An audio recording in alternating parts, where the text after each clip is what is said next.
그래서 이제 C++는 우리가 만드는 이제 앞으로 만들 자료 구조마다 다 빅5를 만들어 줘야 됩니다.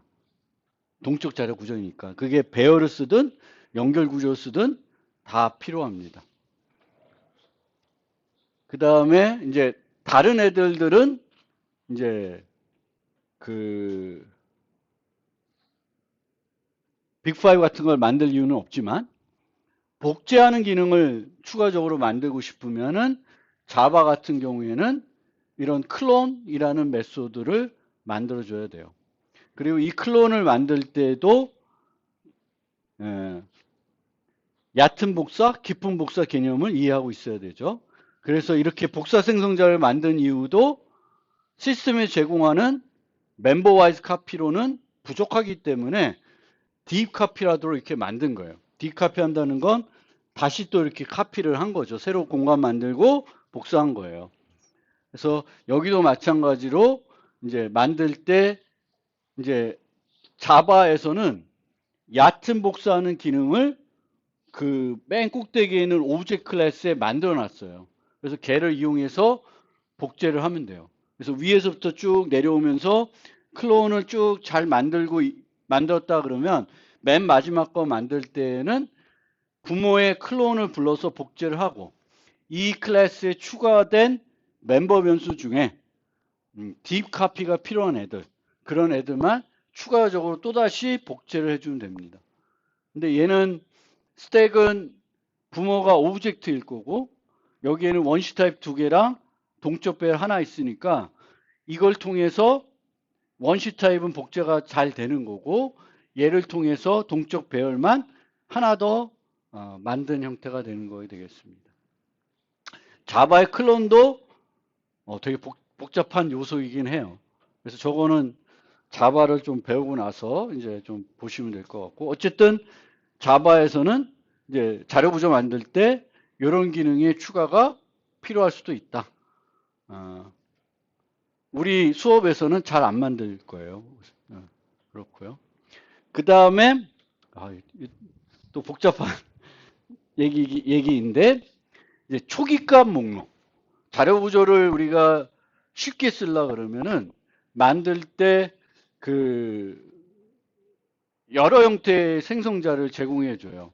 기본 생성자, 용량 지정한 생성자, 그 다음에 초기 값을 나열해 가지고 생성할 수 있는 생성자, 그 다음에 복사 생성자, 뭐 이런 것들을 이제 만들게 되죠. 그 중에 하나가 이제 초기 값을 나열하는 그런 생성자인데 C++에서는 이 초기 값을 나열해서 쓸 수 있게끔 이제 저 initialize list라고 하는 또 클래스를 제공해 줍니다. 그래서 내가 정수 스택을 만들고 싶고 초기값 목록을 받아서 처리하고 싶으면은 이런 형태의 생성자를 만들어 주셔야 돼요. 이렇게 만들어 놓으면은 내가 어떤 식으로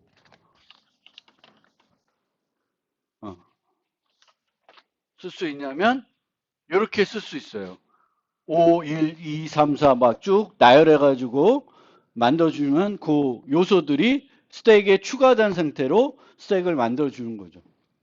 그래서 이제 이 특징은 이제 이닛 리스트의 사이즈를 알아가지고 그만큼의 용량으로 공간을 확보해주고 그 다음에 이제 복사를 해줘야 되는 거죠. 그래서 이 복사도 포문을 이용해 가지고 하나씩 추가하는 방법이 있고 하나씩 추가하지 않고 메모리 카피를 뭔가 복사를 해 가지고 효과적으로 할 수 있으면은 저렇게 하는 거죠.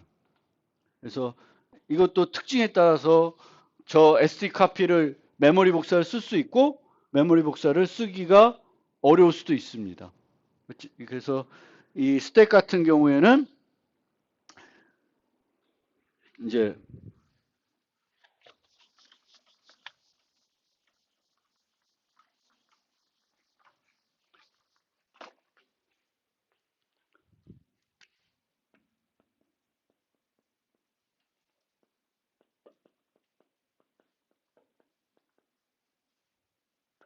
이렇게 나열하면은 1, 2, 3, 4, 5를 추가된 상태로 스택을 만드는 거죠.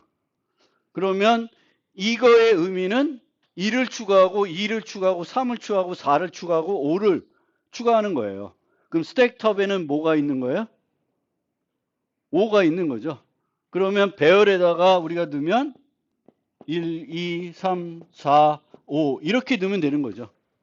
스택 톱이 이제 여기니까 이렇게 넣으면 돼요. 그러면 메모리 복사해도 문제는 없는 거죠. SSD 리스트는 요거를 리스트로 갖고 있을 테니까 여기 시작부터 끝까지를 여기다가 복제해 주면은 이렇게 데이터가 되니까 문제가 없습니다. 그런데 요 std initialize 리스트를 갖고 있는 클래스를 만들게 되면 주의해야 될 점이 있어요. 그래서 std 벡터도 저런 애를 갖고 있는데 이제 우리가 C++ 모던 C++ 되면서 int a 이렇게 해서 생성을 할 수가 있습니다. 초기화를 이렇게 생성할 수가 있어요. 옛날에는 이제 int a equal 1 이렇게 했는데 요거를 통일시킨다고 이렇게 바꿔놨어요. 물론 이걸 여전히 써도 돼요. 써도 되는데 이제 이런 식으로 많이 쓰죠. 그래서 이제 이런 식으로 쓰게 되면 뭐가 헷갈릴 수 있냐면은 정수를 2개 받는 생성자하고 초기값 목록을 나열하는 것과 혼동이 돼요. 얘는 원래 벡터에는 뭐가 있냐면은 용량을 주고 초기값을 줘서 이 용량만큼 이 초기값으로 다 채우는 거예요. 그런 생성자가 있어요.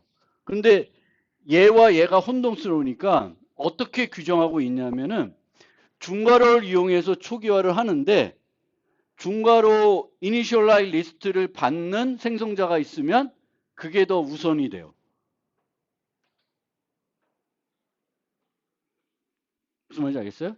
그래서 A라는 클래스가 있는데 얘가 있는데 이 A에 std initializer list int를 받는 애가 하나 있고 또 int를 받는 생성자가 하나 또 있어요.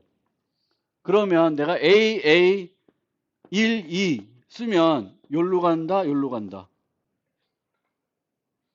요로 가는 거예요.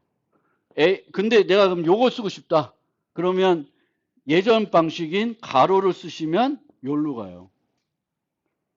그래서 요 주의하셔야 되겠고 이거는 항상 주의해야 될 건 아니고 저장하는 게 정수일 때만 문제가 돼요. 만약에 얘가 int가 아니라 std string이다. 그러면 애플 grape 이런 형태랑 o grape 이런 형태랑 헷갈릴 이유가 없죠. 얘는 이 경우에는 초기 용량의 크기와 잘못됐구나. 이렇게 돼야지. 용량의 크기와 그 초기 값이 같은 타입이니까 헷갈리는 건데 만약에 저장하는 게 정수가 아니라 뭐 다른 거다. 그러면 용량의 크기, 초기 값을 줄 때 헷갈리지는 않죠. 그래서 요거에 대한 주의는 int를 쓸 때만 주의하시면 되겠고 int를 쓰지 않을 때에는 이 중괄호를 쓰더라도 여러분들이 잘못 쓸 일은 없습니다. 잘못 쓸 이유는 없고요. 그래서 C++에서는 요거 하나 주의하시면 되겠습니다. std initializer 리스트를 가지고 초기값 목록을 받는 자료 구조를 만들 때 주의할 게 있습니다. 그래서 이제 std 벡터 쓸 때도 저걸 잘 알아두시면 실수를 안 하죠. 물론 여러분들이 나는 생성자 부를 때는 항상 최신 방법인 중괄호를 아니라 가로만 쓰고 초기값 목록을 쓸 때만 중괄호 쓰겠다 그러면 아무 문제도 없죠. 근데 나는 항상 중괄호로 쓰겠다 그러면 모든 경우에 중괄호를 못 쓰는 거죠. 상황에 따라서는 가로를 써야 될 때가 있는 거니까 그거를 그렇게 기억하시면 되겠고. 그러면 다른 자바나 파이썬에서는 또 어떻게 해야 되냐? 자바와 파이썬은 가변 인자를 이용해 가지고 구현하시면 돼요. C++는 이제 일반 함수 정의할 때 가변 인자로 만들기에는 너무 어려워요. 그래서 그렇게는 안 하는데, 이제 자바는 int 점점점 int list 이렇게 하게 되면은 가변 인자를 받는 함수가 돼요. 그러니까 정수를 여러 개 나열할 수 있어요. 한 개 나열할 수도 있고, 두 개 나열할 수도 있고, 빵 개도 되고, 다 돼요. 그래서 저렇게 되는 거고. 그럼 얘도 기존에 정해 놓은 생성자하고 뭔가 혼란스럽지 않냐? 이렇게 되는데, 자바는 어떤 기준을 갖고 있냐면은 기본 생성자가 있어요. 그리고 정수를 하나 받는 생성자가 있어요. 그리고 int 가변 인자를 받는 애가 있어요. 그러면 원래는 아무것도 없는 상태에서 불러도 여기로 갈 수도 있고 여기로 갈 수도 있는데 뭘 우선해요? 기본 생성자를 우선합니다. 그리고 하나도 있으니까 얘로 안 가고 얘로 가요. 즉 다중정의되어 있을 때 가변 인자로 갈 수도 있고 일반 함수로 갈 수도 있다. 가변 인자가 아닌 애로 갈 수 있다. 그럼 자바는 뭘 우선해요? 가변 인자가 아닌 함수를 우선적으로 바인딩 해줍니다. 그래서 여러분들이 쓸 때 특별히 문제는 없을 거예요. 그러니까 물론 이렇게 하면서 일로 가고 싶은 경우도 있을 수 있는데 못 가지. 갈 수 있는 방법은 없어요. 이제 그 C++에서는 중괄호를 쓰냐 가로를 쓰냐에 따라서 이렇게 가긴 하는데 자바는 그렇지 않는데 자바에서는 이 가변인자를 쓰고 또 안 쓰는 게 있을 때 얘가 일루도 가고 일루도 갈 수 있으면 일루 안 가고 일루 간다. 그거 알아두시면 이제 어떻게 만들어야 되고 쓸 때 어디로 갈지 이해할 수가 있고요. 이 자바에서는 가변인자로 우리가 정의해서 쓰지만 그 시스템이 쟤를 뭘로 바꿔줘요? 배열로 바꿔줘서 전달을 해줘요. 그러니까 이 안에서 코딩할 때는 배열을 하나 받는 그 함수가 돼버린 거지. 그래서 배열 갖고 프로그램을 하게 됩니다. 그래서 이 자바의 가변인자의 또 장점 중에 하나가 뭐냐면은 이런 식으로 원래 의도대로 가변인자를 쭉 나열해 가지고 쓸 수 있지만 배열을 전달할 수도 있어요. 배열을. 그래도 이 배열을 전달하면 절로 잘 가요. 그래서 가변인자가 배열을 받을 수도 있다. 이게 되게 또 유용하게 많이 쓰입니다. 그래서 가변인자로 만들어 놓으면은 여러 개의 정수를 나열할 수도 있지만 나열하는 게 아니라 똑같은 타입의 배열을 인자로 전달해도 잘 동작을 합니다. 그래서 자바의 특징이고 자바의 초기화 목록은 가변인자를 이용해서 만든다. 그리고 파이썬도 이제 가변인자를 이용해서 똑같이 프로그램할 수 있는데 파이썬에서는 가변인자를 나열할 때는 저렇게 별표를 쓰게 됩니다. 별표를 쓰고 이 가변인자 자바에서도 가변인자 쓸 때 일반 인자와 가변인자가 섞여 있어요. 그럼 가변인자 항상 어디로 가야 돼? 맨 뒤로 가야 돼요. 가변인자 맨 뒤로 가야 돼요. 파이썬에서는 일반 인자와 가변 인자를 쓰면 가변 인자는 어디로 가야 돼? 뒤로 가야 돼요. 근데 파이썬에는 가변 인자 말고 또 뭐가 있냐면은 키워드 인자가 있어요. 그래서 키워드 인자는 그 뒤로 가요. 일반 인자, 가변 인자, 키워드 인자. 그래서 이런 식으로 쓸 수가 있습니다. 그래서 중간에다가 저렇게 가변 인자를 넣을 수가 있고요. 파이썬은 오리 타이핑이다 보니까 가변 인자를 나열했는데 거기에 전달할 수 있는 타입이 제한이 없죠. 정수만 난 기대했지만 정수가 아니라 전혀 다른 게 들어올 수도 있고요. 뭘 또 똑같이 아까 자바에서는 이렇게 만들면은 이렇게 나열할 수도 있고 모두 보낼 수 있다 그랬어요. 배열도 보낼 수 있죠. 그러면 이 파이썬에서는 여기다가 가변 인자를 나열할 수도 있지만 가변 인자를 나열하지 않고 이런 식으로 할 수도 있습니다. 그래서 예를 들면 파이썬에서 스택 파이썬을 까먹었다. s 이퀄 스택 1, 2, 3, 4, 5 이렇게 할 수가 있어요. 그렇지 않고 이렇게 또 스택 이렇게도 할 수 있어요. 요거는 인자가 몇 개예요? 파이썬에서. 인자가 하나인 거죠. 리스트 하나만 전달한 거예요. 요거는 정수 5개. 근데 이렇게 해도 돼요. 근데 이렇게 오면 여기서 뭐라고 있냐면은 여기서 이 전달된 애가 하나이고 그 애가 리스트 타입이면은 걔를 초기값으로 써요. 그리고 걔가 리스트 타입이 아니면은 그 이닛 리스트 전체를 리스트로 해서 사용합니다. 그래서 요 코드는 요런 애도 다 처리할 수 있게끔 조금 복잡하게 되어 있는 거예요. 아, 복잡해. 파이썬도 복잡해요. 근데 초기값 목록을 만드는 파이썬에서 자료 구조 만들려면은 이제 이런 식으로 프로그래밍을 할 수 있습니다.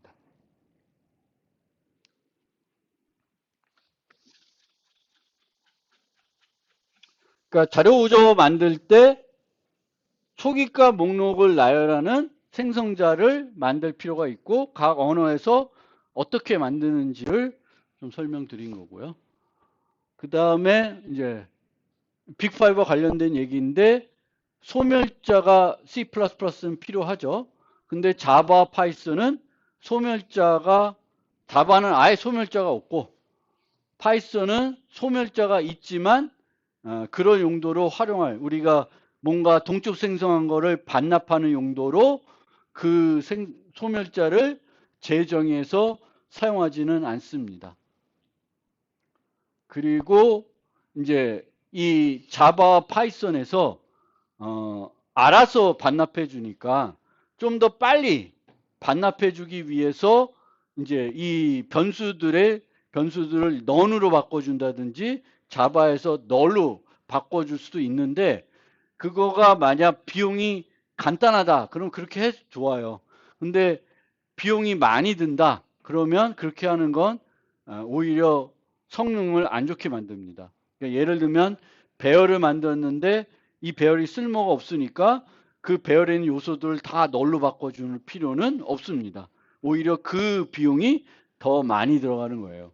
그래서 쓰레기 수집을 촉진하기 위해서 변수들을 널이나 넌으로 바꾸는 거는 꼭 할 필요가 없습니다. 근데 아주 단순하면은 할 수 있다라는 거고, 그거는 이제 그 상황 되면 다시 한번 설명드리겠습니다.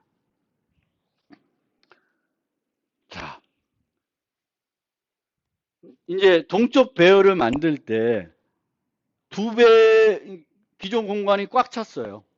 기존 공간이 꽉 차가지고 더 이상 수용을 못해. 그럼 공간을 확 늘려야 됩니다. 근데 항상 우리가 프로그램 세계에서는 어떤 공간을 확보한 다음에 그 뒤에다가 붙여가지고 공간을 확장할 수가 없습니다.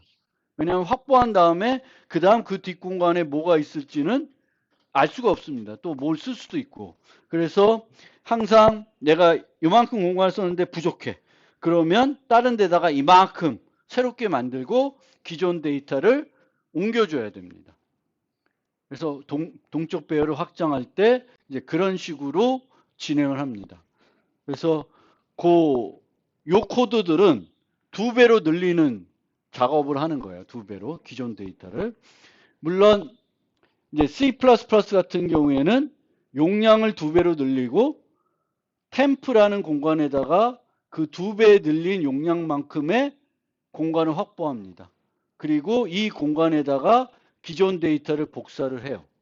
기존 데이터를 복사를 하고 원래 갖고 있던 이 아이템스를 반납합니다. 내가 이제 더 이상 필요 없으니까. 그 다음에 이 아이템스는 새롭게 확보한 공간을 가리키도록 바꿔줍니다. 그러면 이제 2배 늘어난 거예요. 그러니까 이 2배 늘어나는 동안 일어난 일들은 복사 생성자에서 일어나는 일과 거의 똑같아요. 차이점은 여기서는 새 공간을 기존보다 2배 크게 확보한 거고, 복사 생성자나 복사 대입에서는 똑같은 크기를 확보해가지고 복사한 거죠. 그런 차이만 있을 뿐 하는 일들은 비슷하다. 그리고 자바에서는 이제 이렇게 용량을 2배로 늘릴 때는 그걸 해주는 arrays copy of라는 메소드를 써주시면 깔끔하게 할 수가 있고요. 그 다음에 파이썬에서도 여러 가지 방법이 있는데, 파이썬에서는 그냥 얘를 더하기 해주는 게 가장 심플한, 간결한 방법 같습니다. 그래서 이만큼 있는데 얘를 더하는. 물론 이 더하는 것도 같은 위치에서 더해지는 건 아니지만, 덧셈으로 우리가 코딩하면 코딩하는 건 가장 간결하게 할 수 있습니다.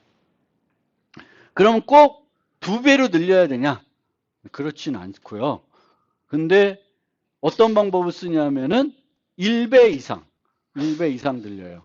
그래서 언어마다 조금씩 다른데, 이제 뒤에 어디인가 나올 것 같은데, 뭐 어디는 1.5배, 어디는 2배, 어디는 1.125배, 뭐 이런 식으로 늘려요. 그래서 늘려가지고 합니다. 근데 생각을 해보시면 2배로 늘렸다. 2배로 늘렸다 생각해봐요. 그러면 현재가 공간을 1000개 쓰고 있었어요. 근데 다 썼어. 부족해. 그럼 공간이 얼마만큼 되는 거예요? 1000이었으면 2000이 되는 거죠. 그래서 2배가 늘어나는데 나는 달러 하나만 더 저장했어요. 그럼 어떻게 돼? 공간이 많이 낭비가 되겠죠. 그래서 2배, 뭐 3배로 늘리는 건 이렇게 더 크게 늘리면은, 단점은 만약에 내가 늘려놓고 많이 썼다. 그러면 효과적인데, 늘렸는데 거의 안 써. 그러면 그게 크게 늘리면 오히려 낭비가 돼요. 그래서 요즘은 좀 더 작게 1.5, 1.125 뭐 이런 식으로 확보해서 쓰고 있습니다.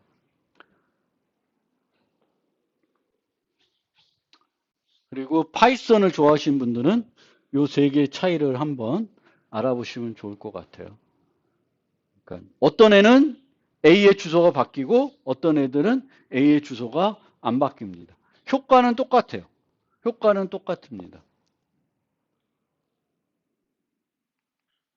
그러면 수학이 나오니까 갑자기 그럴 때 2배로 늘렸다. 그러면 비용이 어떻게 되냐? 비용이 어떻게 되냐? 그래서 결론부터 말씀드리면은, 우리가 1배 이상 늘리게 되면은 원래 맨 뒤에 집어넣는 비용은 어떤 비용이 들어요? 5완이죠. 그런데 2배로 늘리면은 여전히 그 비용이 평균 5완이 된다는 거예요. 평균 5완. 평균적으로 5완이 된다. 그거를 수학적으로 증명한 게 요겁니다. 수학적으로 증명한 게. 어떻게 증명을 하냐? 우리가 생각하는 건 어떤 S배 늘리는 방법이 있고, S배가 아니라 고정된 크기를 늘리는 방법이 있어요. 매번 부족할 때마다 10개씩 더 늘린다. 뭐 20개씩 늘린다. 이런 방법이 있어요. 그래서 N개씩 늘린다. 라고 생각하면은, 얘는 10개씩 늘린다 그러면 어떤 개념이 되냐면은, 그 9번째까지 저장할 때까지는 5완의 비용이 들어가는 거죠. 비용이 1이 들어가는 거예요. 근데 10번째, 11번째가 되겠지. 11번째 되는 순간, 11번째 되는 순간 10개, 10개를 복사하고 개를 추가해야 되니까 N개의 비용이 더 들어가는 거예요. 그래서 비용을 이런 식으로 항상 그 푸시백 하는 비용 하나 들어가고, 나머지 i-1이 k 배수일 때, 10일 때 뭐 이럴 때 이제 10개씩 들이면은 이제 처음에 10개, 그 다음에 20개가 되고 30개가 되는 이런 형태니까 그때마다 10개가 비용이 또 추가적으로 들어가는 거예요.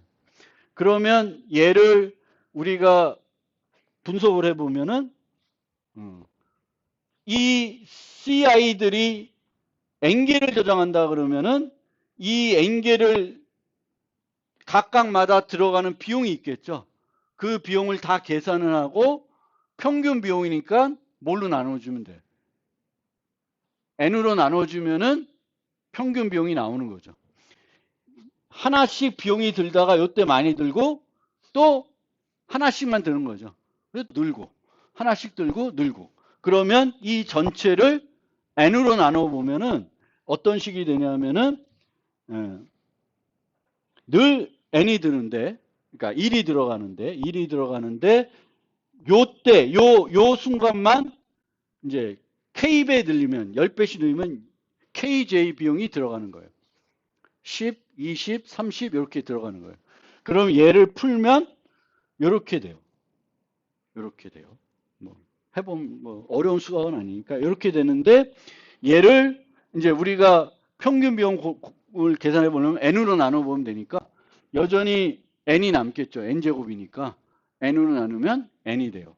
그래서 얘는 평균적으로 n개씩 늘어가는 경우에는 평균 비용은 5n이 돼요. 5n.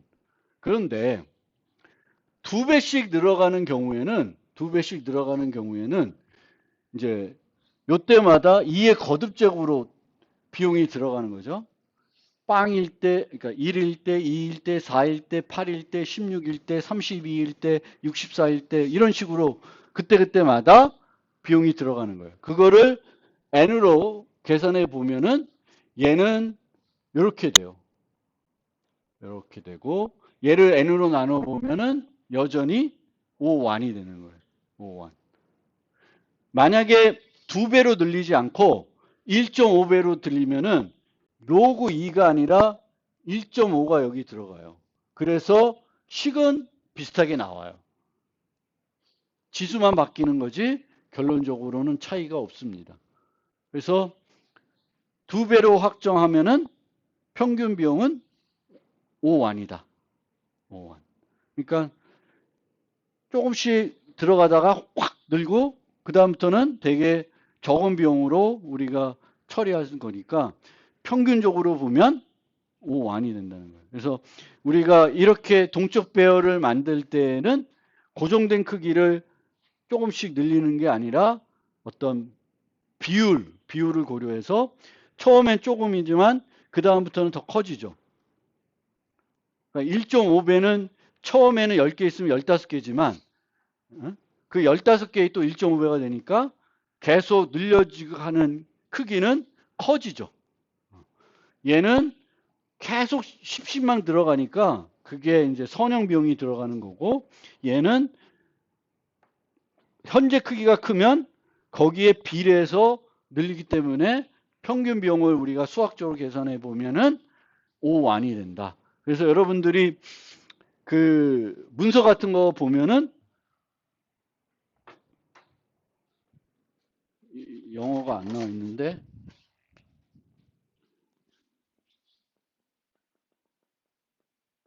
이런 용어를 보실 수 있을 거예요. 발음이 어떤지 모르겠네. 근데 이 비용이 뭐냐면은 평균 비용을 얘기하는 거예요. 평균 비용은 전체 비용을 구해가지고 n으로 나눈 거예요. n개를 우리가 저장할 때 들어가는 비용을 계산한 다음에 그 비용을 n으로 나눴을 때 얼마나 소요되냐?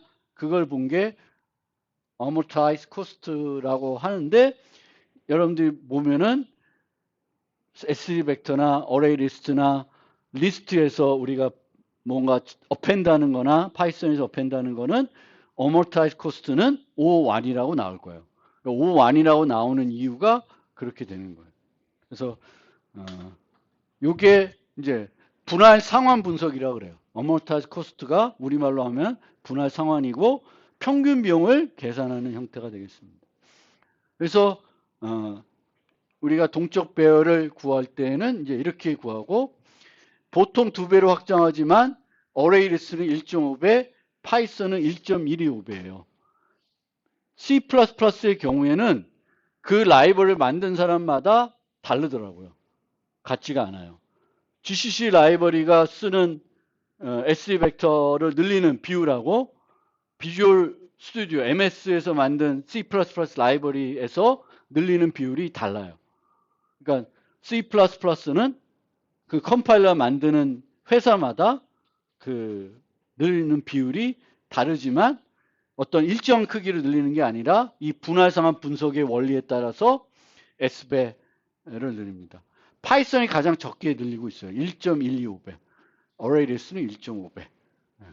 이렇게 늘리고, 그리고 그렇게 늘리다 보니까 아까도 얘기했듯이 1024인데 2배 늘렸으면 2048이 되는 거죠. 근데 내가 몇 개 저장하지 않아. 그러면 공간이 많이 낭비가 되겠죠. 그래서 이제 내가 막 쓰다가 더 이상 이제 이 어레이 리스트나 std 벡터나 이런데 이제 더 이상 저장할 필요가 없을 것 같아. 그러면 그 공간 낭비를 없애려고 하면은 뭘 할 수 있냐면 이런 걸 할 수 있어요. shrink to fit, trim to size 이렇게 할 수가 있습니다. 그러면은 얘도 어떻게 하냐? 새로운 공간을 딱 맞는 공간을 만들어서 복사하고 버리는 거예요. 얘도 줄인다고 해서 현재 공간에서 이만큼 쓰는 게 아니라 새로운 공간하고 이 큰 공간은 반납하는 거예요. 그래서 이런 것도 우리가 필요할 수 있습니다. 그래서 내가 이런 자료 구조를 동적 배열을 사용한 자료 구조를 쓰면 제일 중요한 거는 초기 용량을 잘 확보하는 거고, 초기 용량도 너무 많이 확보해 줄 필요는 없어요. 공간을 효율적으로 쓴다 그러면 예를 들면 나는 50개를 저장한다. 그리고 50개가 더 이상 저장 안 해. 그리고 그 50개의 데이터가 처음에 다 준비되어 있어. 그럼 50개 확보하는 거예요. 근데 내가 최대 100개를 저장할 거지만 이 100개가 필요할 때까지는 상당히 시간이 걸려. 그럼 처음에 100개 확보하는 게 좋을까요? 이 경우에는 좋지 않을 수도 있어요. 이 경우에는 내가 데이터를 어떤 처리하는 어떤 속도나 이런 걸 봐서 이제 초기 용량을 확보해 놓고 알아서 늘어나게끔 해도 좋은 거죠. 그래서 내가 데이터들을 어떤 식으로 어떤 빈도로 추가하는지에 따라서 그 자료 구조를 쓰는 요령이 달라져야 되는 거가 되겠습니다. 네, 그 얘기를 하고 있는 거예요. 그래서 자료를 생성할 때 데이터 개수 미리 알면 그것에 맞는 적절한 용모를 확보해 줘야 되겠고, 여러 번 자동 확장하는 것보다 충분히 확장하게 하는 게 효과적입니다. 그리고 생성할 때 적절한 초기화만 중요한 것이 아니라 특정 시점 이후 많은 데이터를 저장해야 되면은 그때 또 늘려주는 거예요. SD 벡터에서는 공간을 늘려줄 때 쓰는 명령어가 뭐죠? 명령어. reserve라는 게 있어요. reserve. resize, reserve 뭐 이런 게 있는데 reserve를 해가지고 용량을 내가 미리 확보해 놓을 수가 있습니다. 그래서 내가 막 쓰고 있는데 이제 지금부터 한 100개를 추가해야 돼. 그러면 그만큼 확보해 놓고 100개를 추가하는 것이 안에서 알아서 늘어나는 것보다는 더 효율적일 수가 있습니다. 그래서 총 사입되는 데이터의 수, 데이터를 사입하는 특성 등을 파악해 가지고 그 자료 구조의 용량을 적절히 설정해 주는 게 매우 중요합니다.